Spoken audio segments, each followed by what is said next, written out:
Ok, hermanos, vamos entonces a esta última parte que están en sus hojitas también, las últimas, creo que 2 hojitas, ahí están. La segunda parte dice la importancia de los grupos pequeños, el modelo de Dios para cuidar a su pueblo, parte 2. Y ahora vamos a ver, hermanos, estamos hablando sobre la base bíblica, teológica de los grupos pequeños y lo miramos en el Antiguo Testamento con Jetro, el consejo que le da Moisés, pero ahora vamos a ver el Nuevo Testamento. Si observamos con detenimiento en el texto del Nuevo Testamento las enseñanzas que nos dejó, en primer lugar, Jesús y en su ministerio, pero también la práctica de la primera iglesia en el libro de los Hechos. No solamente eso, también la enseñanza del apóstol Pablo en sus cartas. Vamos a encontrar el uso de los grupos pequeños. La iglesia en casas, la iglesia de células, fue clave para el desarrollo de la iglesia en el primer siglo, hermanos. Y eso es lo que vamos a ver. Por eso vamos a empezar con número 1. Vamos a la número 1 ahí. Jesús desarrolla su ministerio en las casas. Por favor, vamos a hacer lo siguiente. A ver, hay 3 pasajes bíblicos, ¿verdad? Miren, vamos a hacer lo siguiente. Esta fila que lea Mateo 8:14 y luego 9:10. Esta fila de en medio que lea Lucas 19:1 al 10. Y luego la fila de aquel lado que lea Lucas 10:32 al 42. Ok, cada quien lo va a leer allí y yo voy a hacer las preguntas siguientes que están allí en cada uno de los textos. Y se ponen y todos van a leer ahí en voz baja, lean su texto. Cuando yo les pregunte, ustedes van a saber. Esa es la pregunta que les voy a decir. ¿Qué sucedió en los hogares? Esa es la pregunta que van a contestar. ¿Qué sucedió en los hogares con la presencia de Jesús? Y van a anotar, obviamente están 3 líneas. La primera, van a anotar ahí lo que sucedió en Mateo 8:14 y 9:10, luego Lucas 19:1 al 10 en la siguiente línea y en la siguiente Lucas 10:32 al 42. ¿Qué queremos decir con esto? ¿Qué queremos enseñar con esto? Que el ministerio de Jesús, hermanos, no se limitó a espacios públicos, sino fue a los hogares, fue a las casas y algo sucedió en las casas. Voy a preguntar una vez que ya leyeron, por ejemplo, los versículos Mateo 8:14, pues nada más es un versículo, y 9:10 también es uno, nada más. Lucas 19:1 al 10, ese es un pasaje más extenso, pero es algo que ya conocemos. Y Lucas 10:38 al 42 son menos versículos. El más extenso es de Lucas 19:1 al 10, pero es el pasaje que ya conocemos, ¿sale?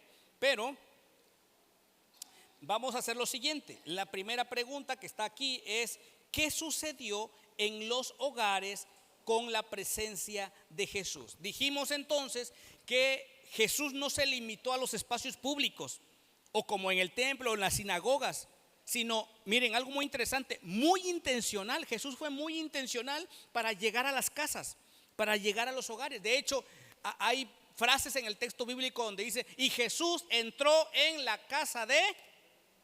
Y Jesús llegó al hogar de Marta y María. Y Jesús, y así, eso es muy clave en el texto. Jesús entrando en los hogares. ¿Qué significa eso? Que Jesús convirtió en lugares, las casas por ejemplo, en lugares muy importantes. Sucedieron varias cosas. Veamos, ¿qué sucedió en las casas? En esta primera fila, a ver, en esos primeros versículos de Mateo 8:14 y 9:10, ¿qué sucedió en las casas, hermanos? ¿Qué sucedió en esos versículos? Con la presencia de Jesús en las casas, ¿hubo? A ver cómo dice el texto.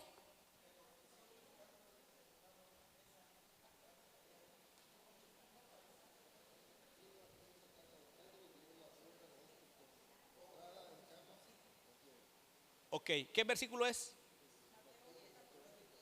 ¿Y usted está leyendo Mateo 10? Otra vez, por favor.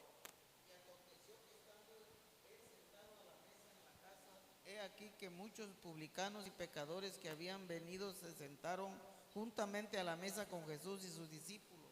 Sí, el siguiente versículo ahí mismo, Mateo 9:10, ¿verdad? 11 y el 11. Cuando vieron esto, los fariseos dijeron a los discípulos: ¿por qué come vuestro maestro con los publicanos y pecadores? Ok, hasta ahí. ¿Qué sucedió en esos versículos? Dijo usted que ¿qué sucedió ahí? Sanidad. ¿Eso es cierto? Sí, es cierto. Que sanó a la suegra de Pedro en una casa. Y en esa casa también, ¿qué hubo ahí en esa casa? ¿Quiénes estaban ahí?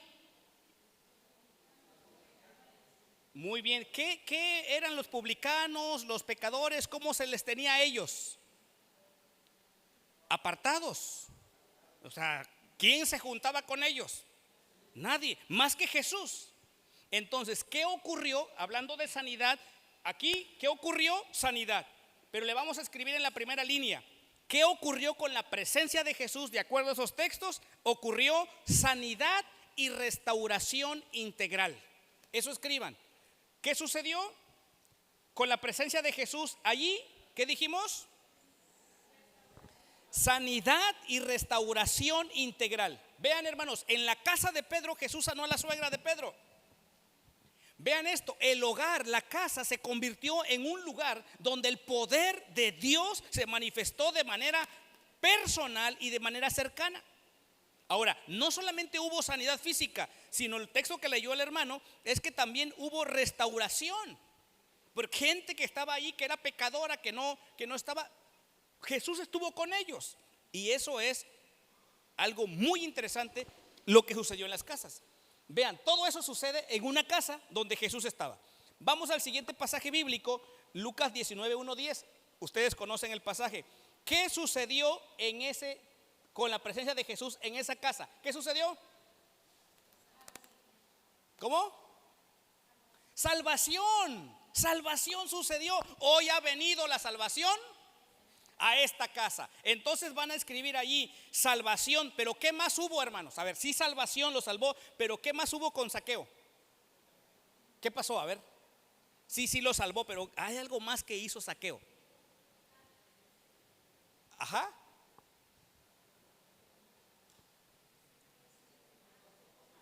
Ok, pero ¿qué es eso? ¿Cómo se llama eso? Cambio, exacto, transformación, hermanos, eso hubo. Porque mire, ahora dijo, yo lo voy a devolver. Dime, si Zaqueo lo había pensado antes. No, porque la salvación llegó a su corazón, a su casa. Entonces escriban, salvación y transformación de vida. Eso sucedió en una casa. Los hogares se convirtieron en lugares donde Dios, el Señor Jesús específicamente, salvó y transformó gente, hermanos. Hoy ha venido la salvación a esta casa. Así que el encuentro en el hogar produjo arrepentimiento, restitución, un cambio radical. Los hogares fueron escenarios, hermanos, de conversión genuinas. Los hogares. Eso es bien interesante, hermanos. Entonces las casas se convierten en centros donde la gente se convierte y se transforma a través del evangelio con Jesús. Eso sucedió. Entonces aquí hubo sanidad y restauración integral. Aquí hubo salvación y transformación en los hogares. Veamos qué sucedió acá. Lucas 10:38-42, que ya lo leyeron. ¿Qué sucedió ahí, hermanos? Misericordia. ¿Qué más? ¿También? ¿Qué historia es? A ver.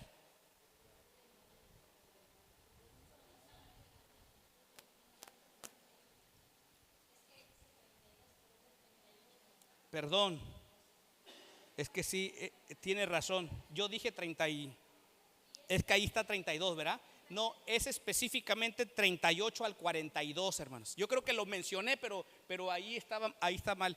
Es que las computadoras se equivocan ahora, hermanos. Así sucede, se equivoca. Yo según ahí está claro y la computadora me lo cambia, hermanos. Perdónenme. Aquí le doy 38-42. ¿Sí? ¿Ya vieron qué historia es? A ver.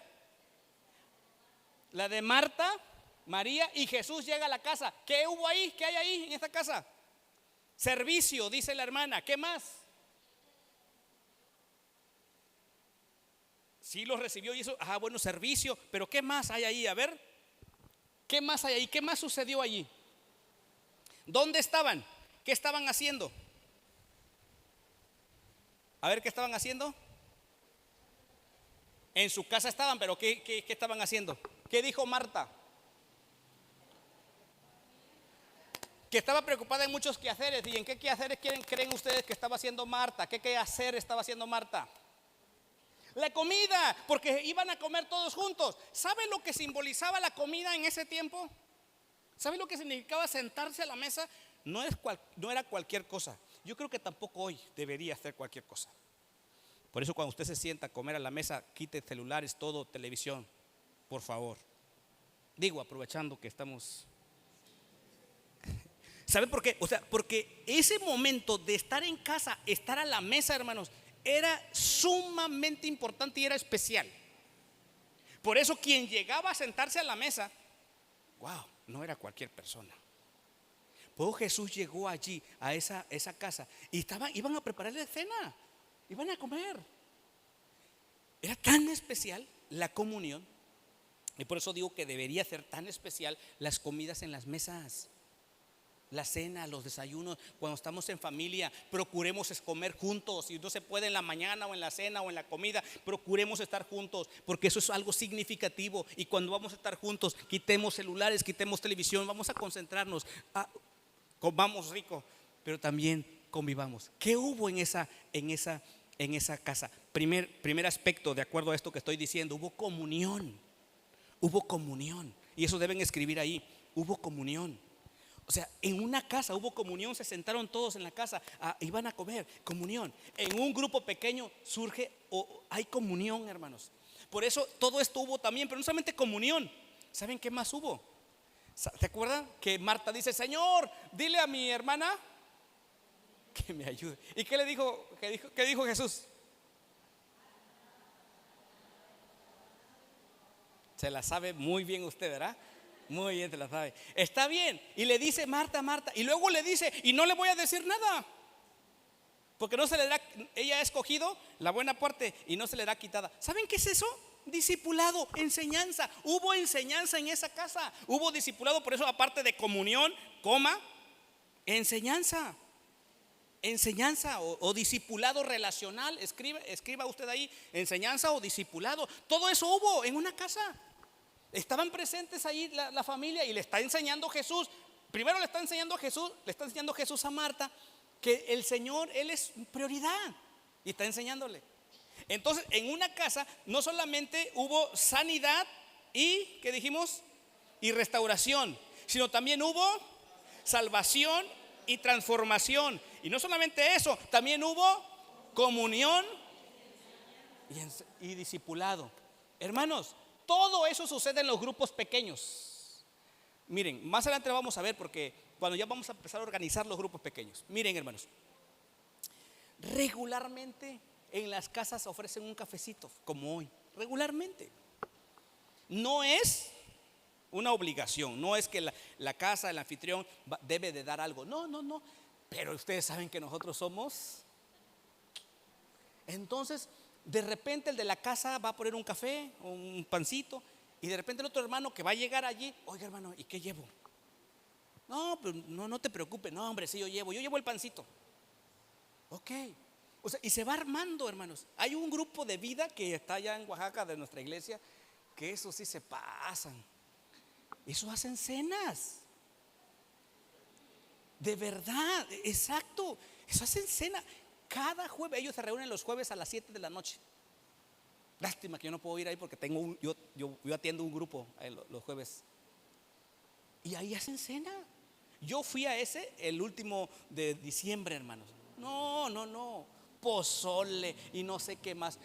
Pero ellos están habituados así, o sea, están acostumbrados. No es obligación, porque puede volverse una carga también. Entonces, nosotros le enseñamos a los grupos, a los líderes: no. Si está en la posibilidad de un café o algo, si no, no hay ningún problema.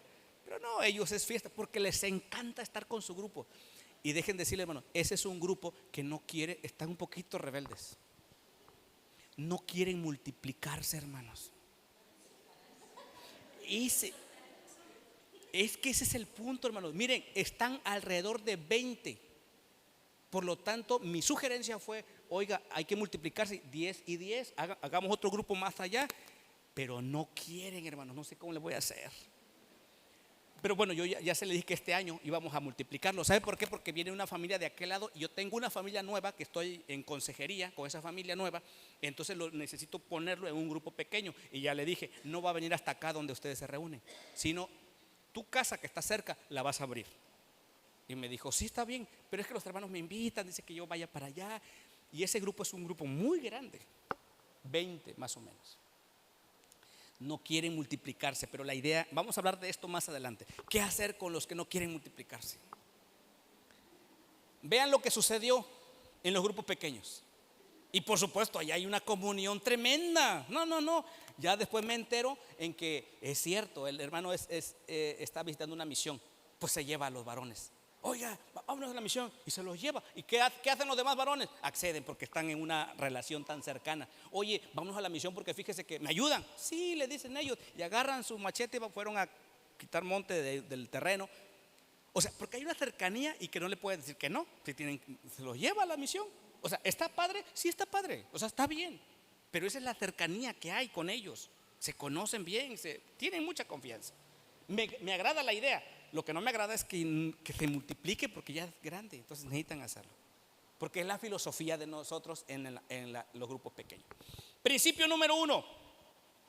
Ahora sí, ya está correcto, ya lo revisé. Principio número 1. Jesús usó los hogares como espacios donde la fe se vivía de forma cercana, relacional y transformadora. Exactamente, hermano. ¿Sale?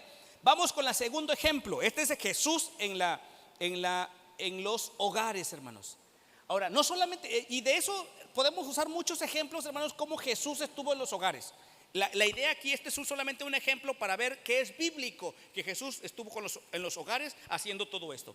Pero ahora vámonos con el número 2. La iglesia primitiva desarrolla su ministerio ¿en dónde? En las casas. En las casas. A ver, vamos a leer los siguientes versículos, hermanos. ¿Sale? Otra vez esta fila. Hechos 1, 13 y 14. Hechos 1, 13 y 14. Esta fila, Hechos 2, 2 y luego 41 y 46. Y esta fila, 5, 42 y 20, 21. ¿Les parece? Va que va. Vamos a ver qué sucedió en todos estos versículos, cómo era, qué es lo que hacía. Esto es el ejemplo de la iglesia primitiva, cómo desarrolló su ministerio en las casas. Vean eso. Vaya entonces ahora a sus textos bíblicos, lean por favor con detenimiento y vean que desde el nacimiento de la iglesia entendió, fíjese, esto es interesante, entendió que el hogar era un lugar estratégico para cumplir la misión. O sea, la iglesia primitiva entendió que era estratégico para cumplir la misión usar los hogares, usar las casas. Y por eso me parece que esto es importante, esto es interesante, hermanos. Miren, vamos entonces a ver esto. A ver, ¿quién lee Hechos 1, 13 y 14? ¿Cómo dice? ¿Sí, verdad? A ver, ¿cómo dice 1, 13 de este lado? Sí, adelante, 13 y 14. Donde se alojaban allí Pedro, Juan, Jacobo, Andrés, Felipe, Tomás, Bartolomé, Mateo, Jacobo hijo de Alfeo. ¿Es ese? Sí. Simón de Celote y Judas hijo de Jacobo, todos en un mismo espíritu se dedicaban a la oración junto con las mujeres y con los hermanos de Jesús y su madre María. ¿Dónde estaban? ¿Dónde se reunían? En una casa. Ajá. En una casa. Ahí estaban, el aposento alto.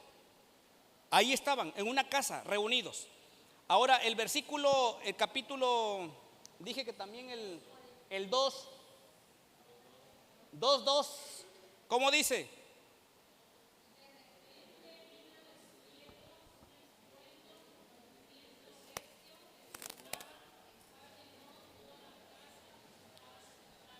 Ok, ¿dónde estaban? En una casa. Y ahora el versículo siguiente, el 41 y 46, ¿cómo dice?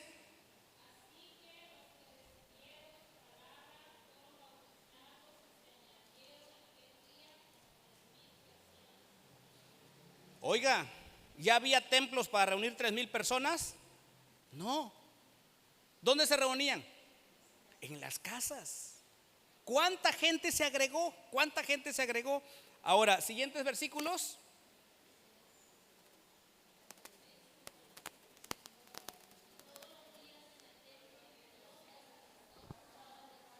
Y predicar a Jesucristo. ¿Dónde predicaban? El templo y por las casas. Vean, hermanos, hay muchísimos textos que hablan sobre precisamente esta dinámica de la iglesia. A ver, vamos a hacer un resumen. Según los versículos que acabaron de leer los hermanos ahí, perseveraban unánimes en la oración. ¿En dónde se reunían? En las casas. Aquí, de acuerdo al texto que ustedes leyeron, el Espíritu Santo descendió en un ambiente local, en la casa. Acuérdense que la promesa de Jesús había sido que se iba a ir Él, pero iba a enviar el Espíritu Santo. Y no llegó en un auditorio lleno de gente. Estaban en el día de Pentecostés reunidos, y sí había mucha gente, pero eran parte de los hogares, de las casas. Se llenó la casa en un ambiente doméstico. Siguiente, según el versículo, a ver el versículo 46, verá cómo dice el versículo 46, 2:46.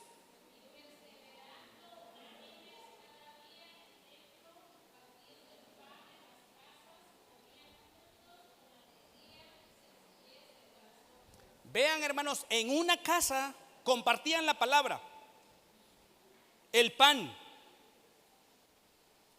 Vean, todo esto sucedía en los hogares, en la casa. ¿Cerraron aquí en el tiempo de pandemia? ¿Sí cerraron?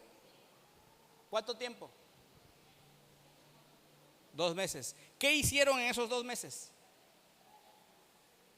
En las casas. Vean, en las casas. Qué interesante, ¿no? O sea, porque la iglesia no es iglesia mientras esté en un lugar como este. La iglesia son las personas. Y vean esto, hermanos. Y luego el pasaje que también leyeron ellos en Hechos 5:42, enseñaban y predicaban en el templo y por las casas. Vean, hermanos, la iglesia del primer siglo, la iglesia primitiva, desarrolló su ministerio en las casas. Este es un fundamento claro. Aquí va el principio. ¿Ya vieron el principio? ¿Cómo dice el principio?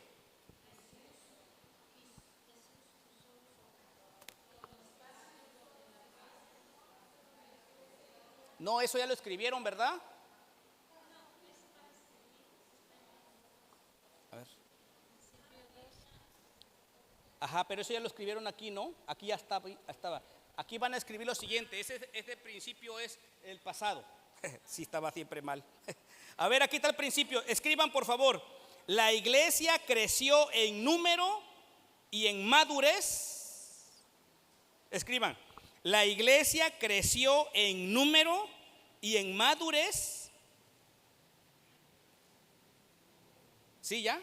Porque combinó, escuchen, porque combinó la celebración pública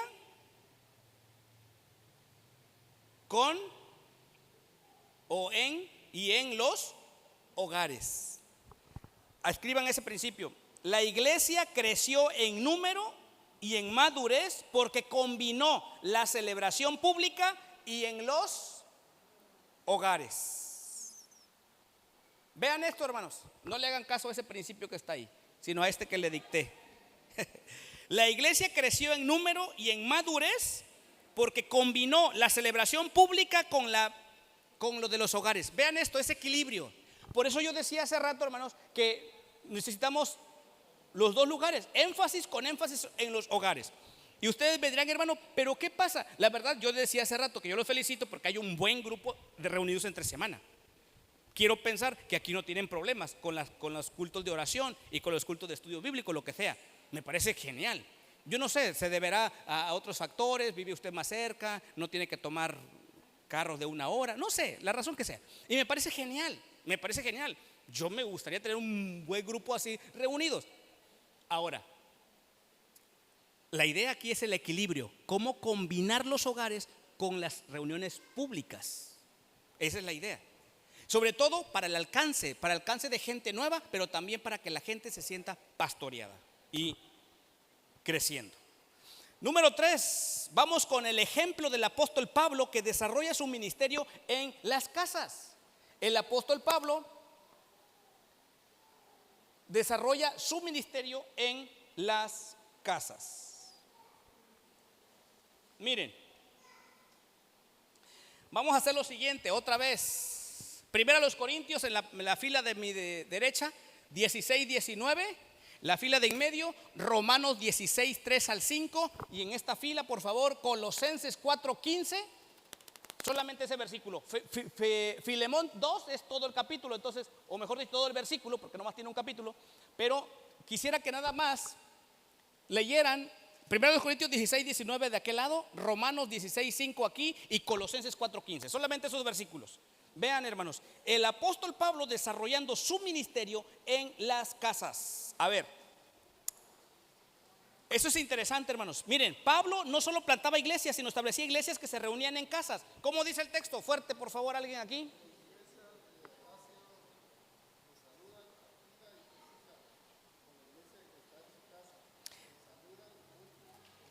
La iglesia que está en su casa. Romanos 16, 3 al 5, ¿cómo dice? Mis colaboradores en Cristo Jesús, que expusieron su vida por mí, los cuales no solo yo doy gracias, sino también todas las iglesias de los gentiles. Saludad también a la iglesia de su casa, saludad a Epeneto, amado mío, que es el primer fruto de Acaya para Cristo. Hasta ahí, la iglesia que estaba en la casa. Y ahí en Colosenses 4:15, ¿cómo dice?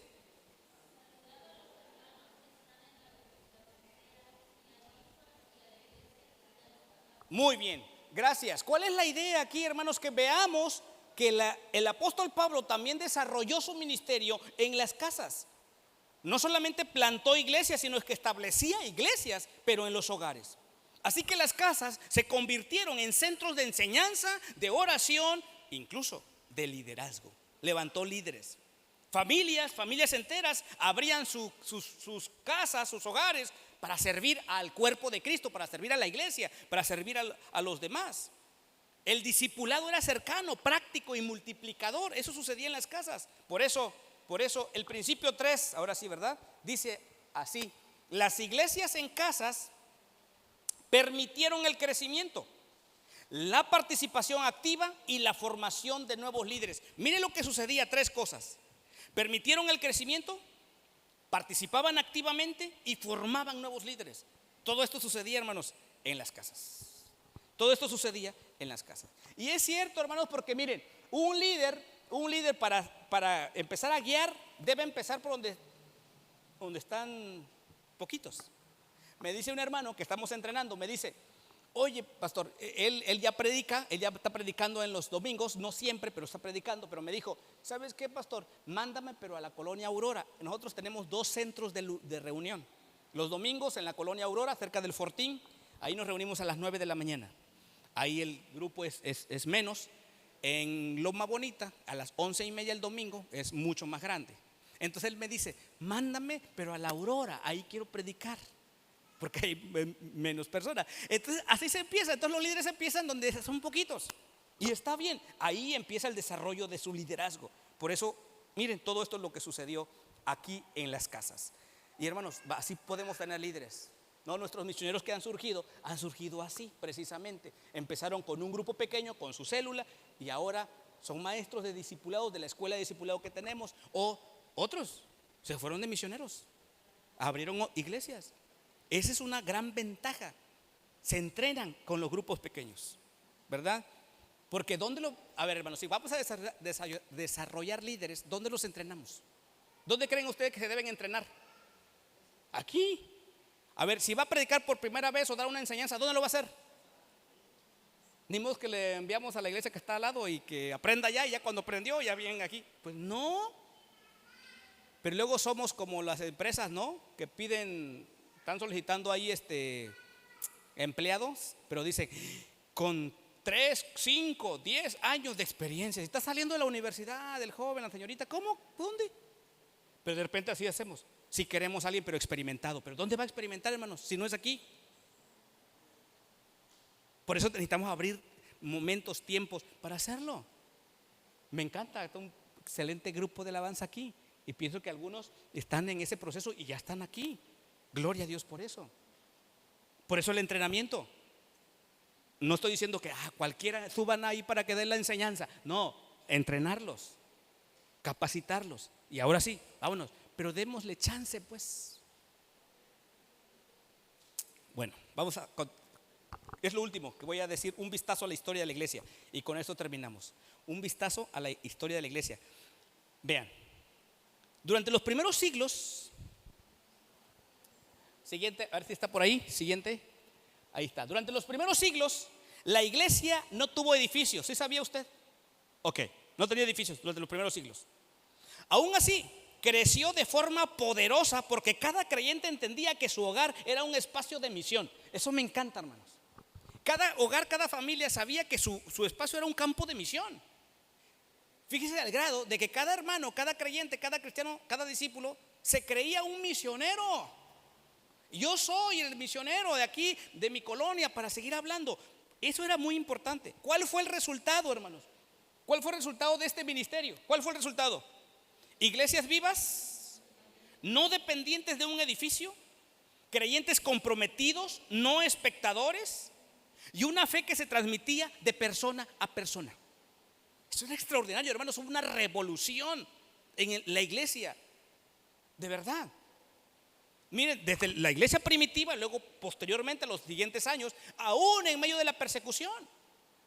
Vean ustedes cómo Lucas, el escritor de Hechos, dice que los reunidos eran 120.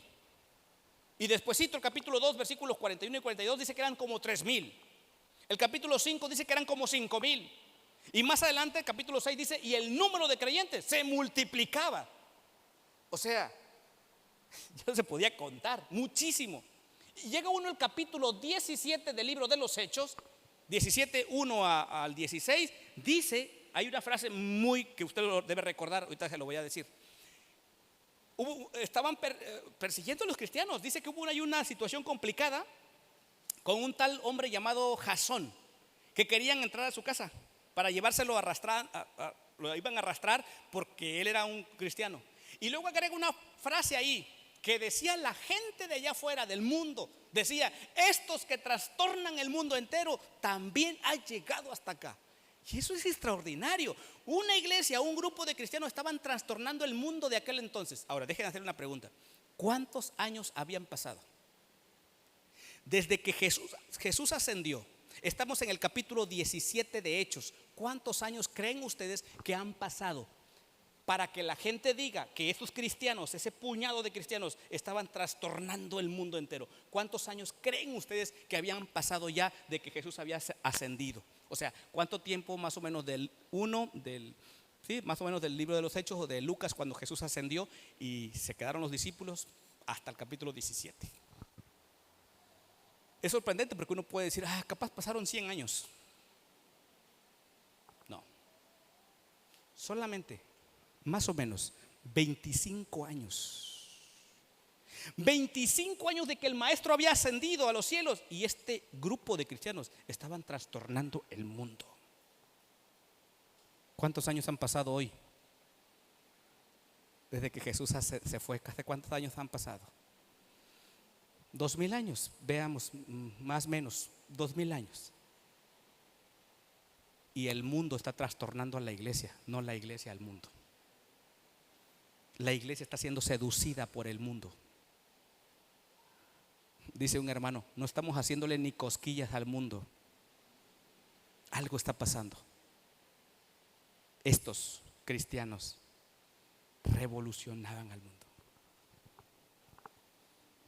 Vean, ¿qué está pasando con nosotros? Tenemos que hacer algo al respecto. Por eso yo digo ahí, una fe viva, una fe que se transmitía de persona a persona, comprometidos, no espectadores, iglesias vivas, no dependientes de un edificio. Ahora vamos a hacer una reflexión sobre el modelo actual. De repente soy muy cuidadoso para presentar esto último y porque no quiero que me malinterpreten con lo que yo voy a decir. Pero de repente, hermanos, nuestro modelo actual es un poquito complicado de cómo estamos acostumbrados en nuestra mente, de cómo estamos haciendo la obra. Y pienso que por esa razón no crecemos tanto. Por esa razón. Veamos. Reflexión sobre el modelo actual. Lo tienen allí. ¿Cuál fue el resultado de ese ministerio? Bueno, yo no cuento toda la historia aquí, pero nomás les ubico. Después, más o menos después del año 300 después de Cristo, después del año 300 después de Cristo, sucedió un cambio en la iglesia. Sucedió un cambio en la iglesia. O sea, ya no se empezaron a reunir en el templo, perdón, en las casas, sino ahora en el templo, con un tal hombre llamado Constantino. ¿Qué sucedió? Bueno, la iglesia estaba siendo perseguida, hermanos, muy perseguida en esos primeros siglos. Con la llegada de Constantino, él oficializó el cristianismo en todo el Imperio Romano. ¿Qué ventajas hubo en ese sentido? Las ventajas es que la persecución cesó, bajó. Se oficializó el cristianismo en todo el imperio, con todo ese poder del imperio, en todo el Imperio Romano, el cristianismo. Ya el cristianismo estaba pervirtiéndose un poco antes, pero a partir de esa fecha el cristianismo se empezó a pervertir, a surgir muchas cosas, y bueno, surgen muchas otras cosas que no es una clase de historia, pero después sí ayudó esa institucionalización del cristianismo con Constantino, porque ya no hubo persecución, pero no ayudó al cristianismo. Porque ¿qué pasó? Porque entonces dejaron de asistir a las casas y se hace un templo. Entonces la gente dejó de estar la convivencia y predicando, siempre se concentró en un templo. Y aquí hago esta aclaración. A ver, las personas van a un lugar, a un edificio, en un día especial. ¿En qué día? En domingo. Y alguien, o sea, un sacerdote, hablando de la iglesia tradicional, un sacerdote o un ministro o un pastor, hace algo por ellos ese domingo. ¿Qué hace? Predica, enseña. Y de ahí se van. ¿Rezan cuándo? El otro domingo. El otro domingo. ¿Y en la semana? No me molesten. Si puedo, voy a los cultos de semana. Si no, el otro domingo me van a mirar. Ah, y me faltó agregar algo ahí. Y alguien da una ofrenda. ¿Para qué? ¿Para qué es la ofrenda? ¿Para qué son los diezmos? Para cubrir necesidades. ¿De dónde? De acá. Miremos en el presupuesto cuánto está enfocado a misiones y al trabajo evangelístico afuera. Por eso dije que cuando yo digo esto, lo digo con mucho respeto y no me malinterprete. Pero sinceramente es un modelo que no ayudó mucho. Tenemos que volver a las casas y hacer una revolución en nuestra colonia donde estemos. Y usemos este lugar como una plataforma para la capacitación, para el entrenamiento. Y de aquí vayámonos, salgamos, hermanos. Salgamos de las cuatro paredes y vámonos. Allá afuera está la necesidad. Y está bien, mira, hoy nos sirve aquí para estar en capacitación, pero vamos para allá. La pregunta clave, bueno, dice ahí, antes, por favor, antes. Ahí. Ah, no, perdón, sí tienes razón. Ahí. Las personas van, ¿qué le parece este modelo? Mira, ¿qué modelo? Que vamos a un edificio en un día especial, alguien nos predica, alguien nos enseña y nos vamos. O sea, ¿qué nos parece ese modelo? Pienso yo que ese modelo nos parece muy cómodo. Este modelo nos parece muy cómodo. Yo voy, hermanos, ofrendo, yo diezmo y vámonos. Y disfruto. No estoy diciendo que esto no es importante, pero nos parece muy cómodo. Ahora, este modelo, aunque es útil, no es que sea malo. Entendamos lo que es asunto de que es malo. No es malo, es útil, pero no es suficiente por sí solo para formar discípulos maduros. Déjenme decirles algo. Difícilmente formaremos discípulos solamente con una predicación del domingo, hermanos. No. Si de repente ni recordamos el sermón del domingo. Esa es una realidad.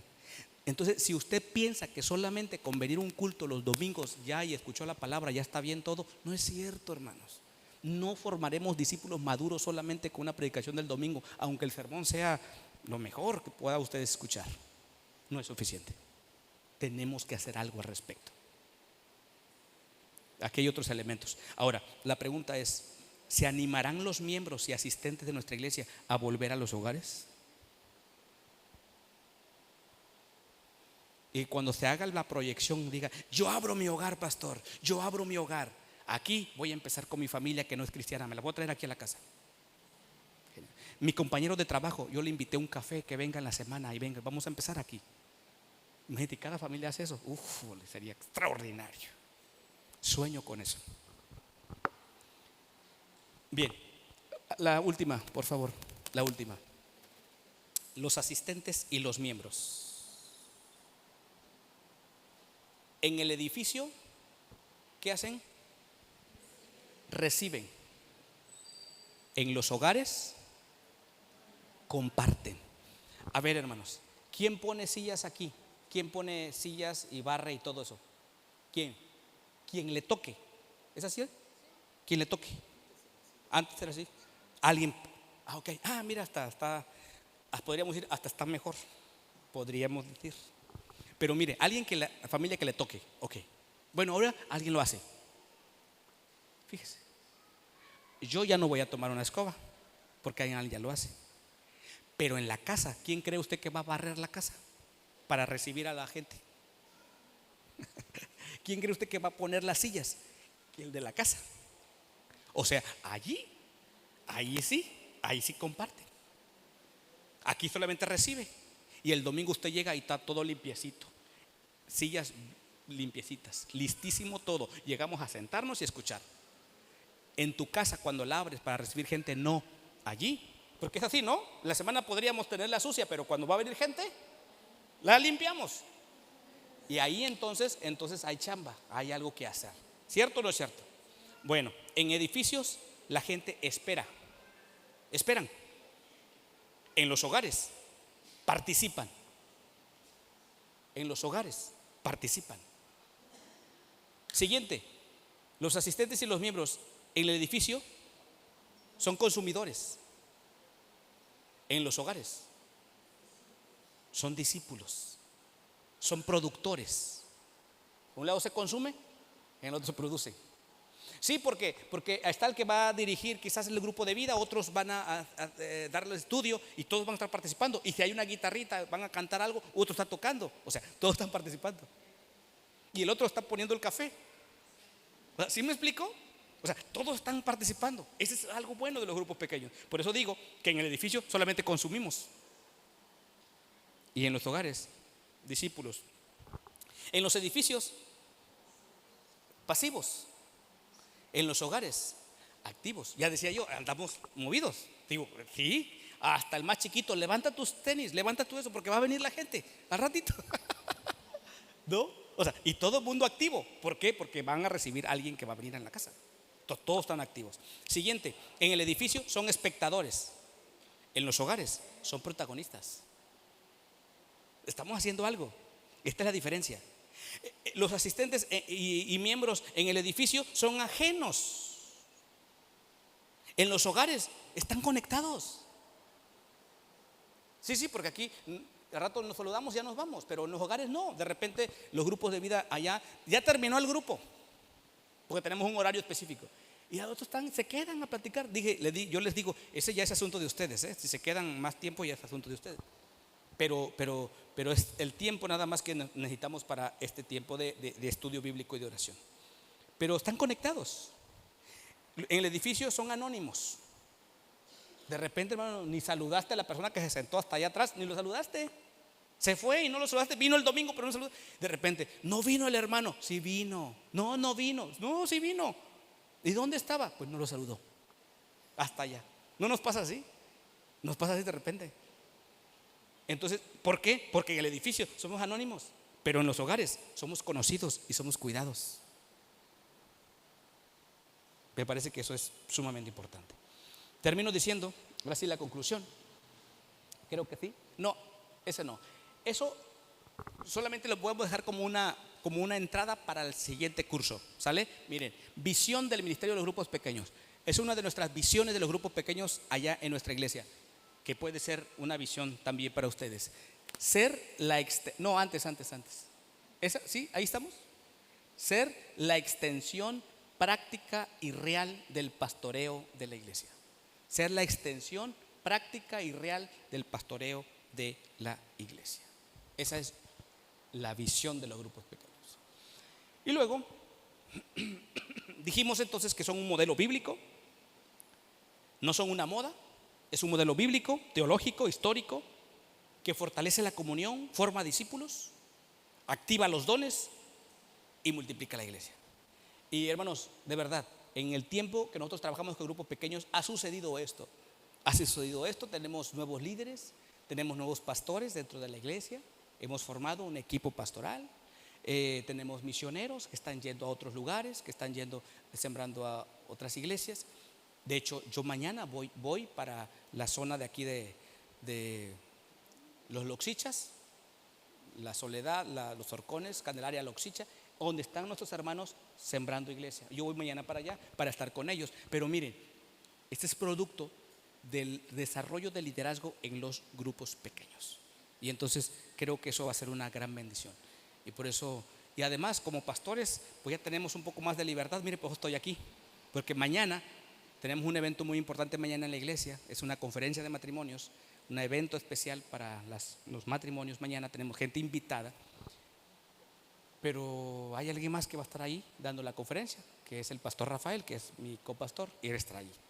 Y esa es una gran ventaja. Y yo puedo ir a las misiones y puedo venir aquí, porque vamos desarrollando nuevos líderes. Esa es una de las grandes bendiciones, hermanos. Que Dios les ayude, que Dios nos ayude a tener esta visión. No es de la noche a la mañana, pero sí es importante que vayamos pensando de qué forma y de qué manera. Muchas gracias. Dios les bendiga a todos. Un aplauso al Señor, la vida de nuestro hermano Pastor Timoteo. Gracias. Llévate igual un saludo